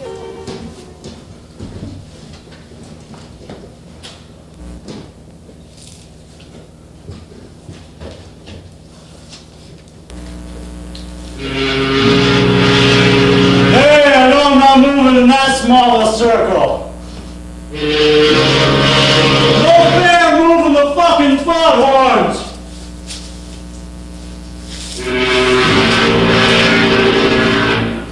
Two foghorns. That's too disgusting. You freak fogs somewhere in Central Park? Yes. There's two of them. Who there? Don't worry. I'm not a mother or a rapist or anything.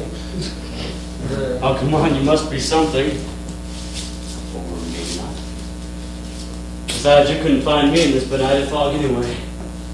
The fog at night. Are you? Which, the fog at or at night? A rapist or mugger?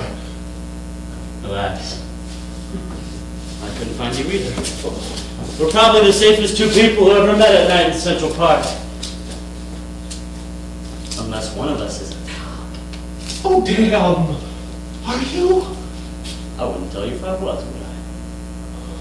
So relax, I'm not a cop, I'm not a mugger, I'm available. The only people in the park at this time of night are either cops or available. It often amounts to the same thing. I'm not even available at the moment, I just use that as a technical term. Well, you're perfectly safe. I wouldn't try to force myself on anyone. And to be just brutally frank, I was out here following a strong, silent number in a puce-rattling pullover from a party. Well, relax, you're perfectly safe. I just came from quite a different party and I'm in a maroon crew neck. What's puce? Exactly. A color. In Raglan? How long have you been in New York? Too long. I mean, one usually picks up things like puce and raglan. Well, I hope you pick it up. So tell me, how's the action in the park on a night like this? Well, I've never tried it before, on a night like this. But I saw him walk into the park and I said, what the hell? Faint hard near one fair laddie. Then the fog fell and I lost him. You're lost too, huh? Oh, I know this park like a book. He's lost, though. Well, I've never been here at night. I mean, like this. Maybe you could show me the way out. Actually, I thought I'd browse around a bit. Hoping to luck across it. There was somebody when the fog lifts. When the fog lifts.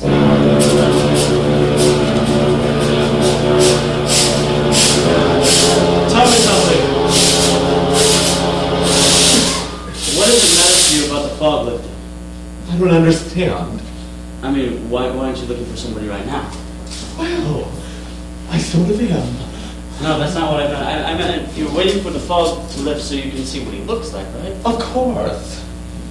Tell me something. What do you do? Well, I am game for just about anything. That's not what I meant. I meant, what do you do for a living? What is your work? What is your life? Oh, that. I'm a window decorator. And are you good at it? Well, not to brag, but I am told I am one of the most sought-after window decorators in the greater New York, New Jersey area.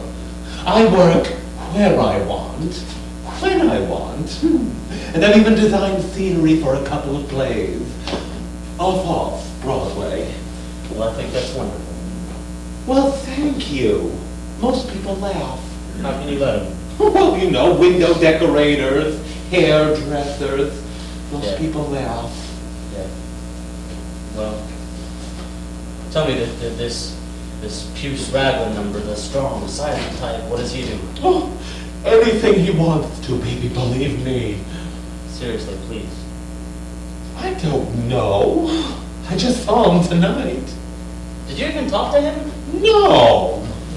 Oh, as I said, he was very strong and silent. But you're trailing him out here in the cold, in the wet, in the dark, risking mugging and raping and arrest and God knows what kind of humiliation or, my God, infection. Just on the off chance that maybe, I repeat, maybe, you can just mouse around with him in the bushes for a little while. That sounds like a duel, and you don't even get your choice of weapons. That's completely up to him. Yeah, well, that's how it is. But my God, man, here you are. Capable, talented, and respected, and you're letting a probable out like that shove you around. Why? Can you tell me why? Well, he was very good looking. He looked like a weightlifter, maybe. He was collegiate, which I like. And he had on these Nile green pants, very tight, very, very tight. They're called hip huggers, dear. And he was showing just fantastic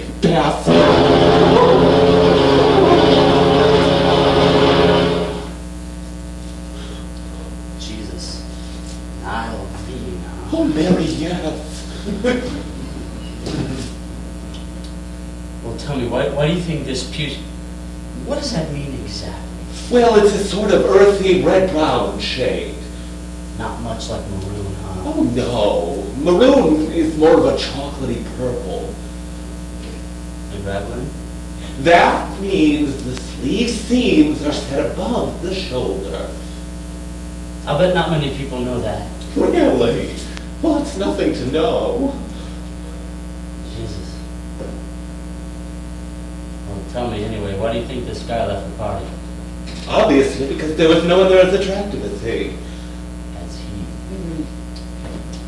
Why do you think he was so strong and silent? Because that works best. Let me tell you something. I haven't been here long enough to get smart, mind you, but let me tell you why I think he was so fucking strong and silent. Yeah, I don't usually like generalization. You listen to me or I'll call a cop or a mugger!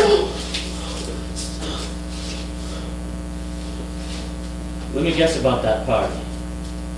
I'll bet only half the guys there knew each other. Yeah, well, that's always best. Sure. Nobody wants to be with anybody they know.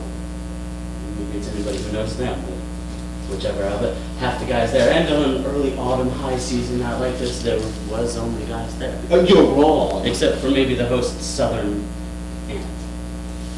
His sister. His southern sister was there. Well, that's very clever of you. These parties are all alike. I just came from practically the same party myself. and we go on. I'll bet half the guys there were like yourself, young to not so young, businessmen, writers, lawyers, whatever the group happens to center around. Yes, yes. And the other half, the half that nobody knew, they were equally half and half of their half, divided between giddy little makeup queens who are invited to make everybody else look good by comparison, besides which you give them enough to drink or smoke and they're assured it's somewhat undesirable thing.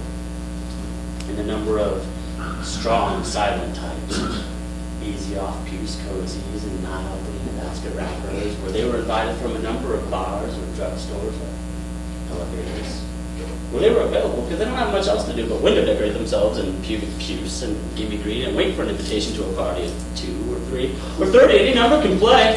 How long did you say you've been in New York? Can I tell you something about myself? Because really, that was funny the way you described that party. It's just exactly the one that I was at. Oh, but I couldn't describe it nearly as well. You should be a writer. Thank you. Sort of halfway wanted to be one once. But I found out my looks were against me. Oh, really? I'm not very attractive. I guess you won't want to talk to me anymore. Well, there's nothing else to do in the Wild West. Wait 1 minute. You said your looks were against you becoming a writer. What have looks got to do with that? Well, you see, when I was 17, I was really scrawny. How old are you now? I'm 18. Oh, well. Maybe there's something you can do about your looks. Yeast tablets and things like that. That's what my friends all said to me. You see, when I was 17, I was really scrawny and very complete. But I had hope, you know? I thought if I came here, that things would be different. That here, in the center of the world's talent and achievement, that they'd only care for a person who was talented, had talent. They'd only care for a person for their his character, his self.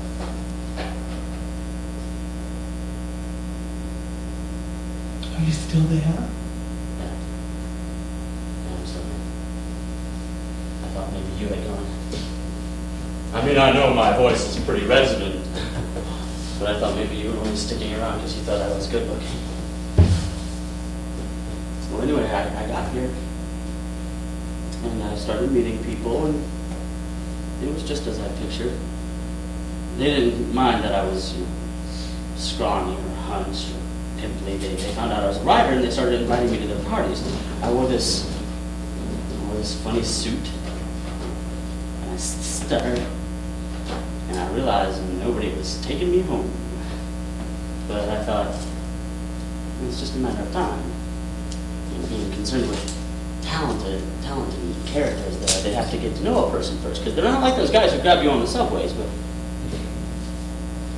as these aristocrats were getting to know me, as they were saying their warm and sincere goodbyes to me at their doors, I noticed that there was always a couple people that stayed behind, friends, I thought. But after being at a couple parties at any one person's house, I noticed that those were always different friends that stayed behind as the door just closed in their face. And I began to notice the tight sweaters and hands like a uniform, like costumes of some endless chorus line. Pow! Bang! Bang! I started to get very nervous. I started to notice that while at these parties given by and for these writers and businessmen and lawyers, the makers and rulers of the sacred mind of man, that I've seldom heard these professions deeply propounded. Seldom. Never. It worked very curiously. Upon discovering that the Leaning Tower of Bones and Pimples was a young writer, these professors of literature, legends of looming universities, would slide up to my side and describe to me in learned prose some wedge-shaped unemployable sitting strong and silent in the corner, and I stood there with my thumb in a martini listening to these learned and powerful men desiring their intelligence, their acceptance and acumen and admiration. I would slowly begin to realize the gist of their panegyrics was that I, being younger and therefore theoretically standing more of a chance, should just stumble over and sample a hunk of the hunk. Do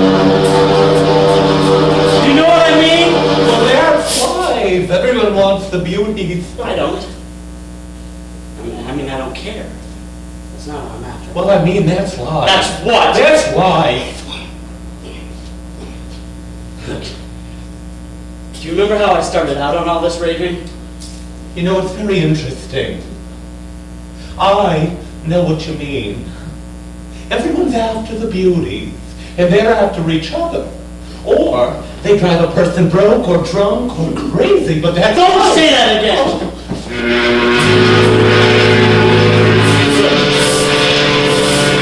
Please listen. Remember how I started telling you what I thought was the reason for these Puce Nile products being so strong and silent? Oh, God, yes. They're specialists themselves. They don't have any small talk. They have to spend so much time lifting weights and directing their barbers and studying various poses in mirrors that they don't have any time to think of anything else, and they have no time to develop any abilities they may have. They sit in the corners at those parties and they're in awe of the talent in the room with them, and they want those people's love, and they're scared to death to open their mouths. Until they realize that those people, they only became specialists in business or art or literature because they didn't think they could make it as specialists in beauty. Well, I'm not sure I see just what it is you're driving at. Remember, I'm 17. Yeah, well, you sure don't sound it. I've developed my speaking voice by talking with a mouthful of hors d'oeuvres, but I'm 17 and scrawny. And I thought you said you were 18. that was a lie. I'm still 17. Well, then don't despair so. As I said before, we live in a marvelous age for anyone young enough. If you'll just apply yourself, you can certainly do something about your I life. will. In the next 8 years, I'll lift weights and improve my posture and eat sea salts, and I'll get good haircuts. And I'll stop talking at parties, and I'll get my full glandular growth. I'll buy my chorus outfits at the men's stores. And I'll develop a strong and silent countenance to cover the fact that I haven't read any good books lately. And people will stop talking to me at parties and start talking about me. And I'll become the star attraction on the smarty-arty party circuit, and I'll get disgusted, and I'll even stop dreaming about becoming a writer because it'll just seem to me that there is nobody to write for. Well, then I fail to see the problem. If you can do all that and get the people you want, you're in a much better position. I'll never get them. They'll lie there on the Persian carpets making it with each other after hustling the host sister away, looking through the gold Florentine candelabra on the floor, whatever part of me corresponding to whatever part of each other or themselves they happen to be working on, because they're too scared of me to come over. Oh, no. Surely not everybody is going to have such a reaction. It's just as bad if they do get the courage to come over the candelabra, because if they do,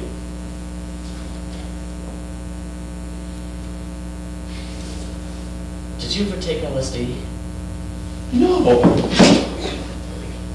Well, don't think I'm one of those sick queens that just takes anything anybody offers in life, but once I took LSD, and I went home with this guy, this professor. Wait.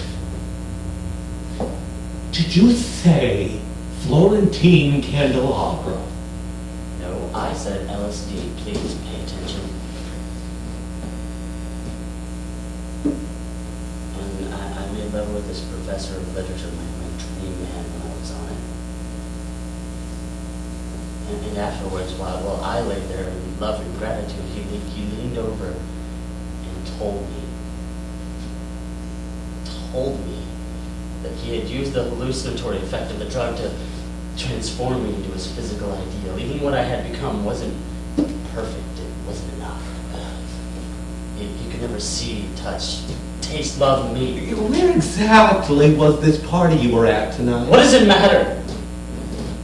Can't you see what I'm trying to say? They're all the same. That's how those businessmen were looking at me tonight. That's why they needed the drugs and the darkness and the candlelight to blur me into some baby doll ideal. It didn't matter to them that I worked those damn weights for years, putting on muscles like makeup. That I'd broaden my chest and deepen my voice and turn myself into some sex god sacrifice for them.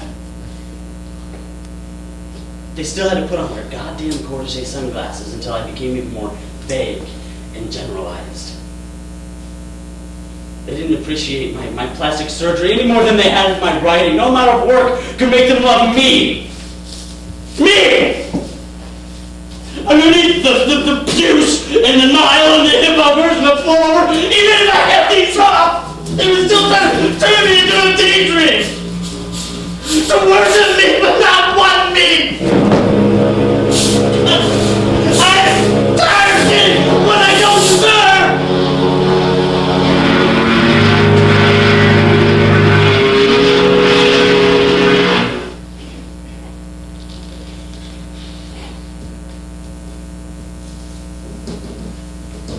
Hey, are you still there? Yes. Yes, I'm still here.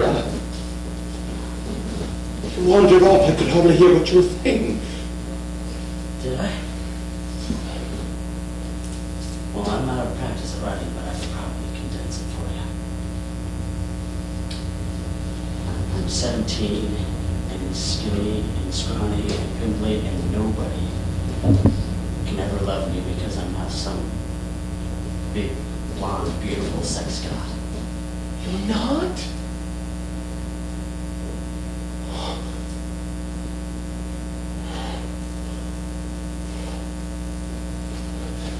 Would you like a cigarette? Yeah, I have some. Had some. I just lost them. What the hell, huh? Just hold my breath.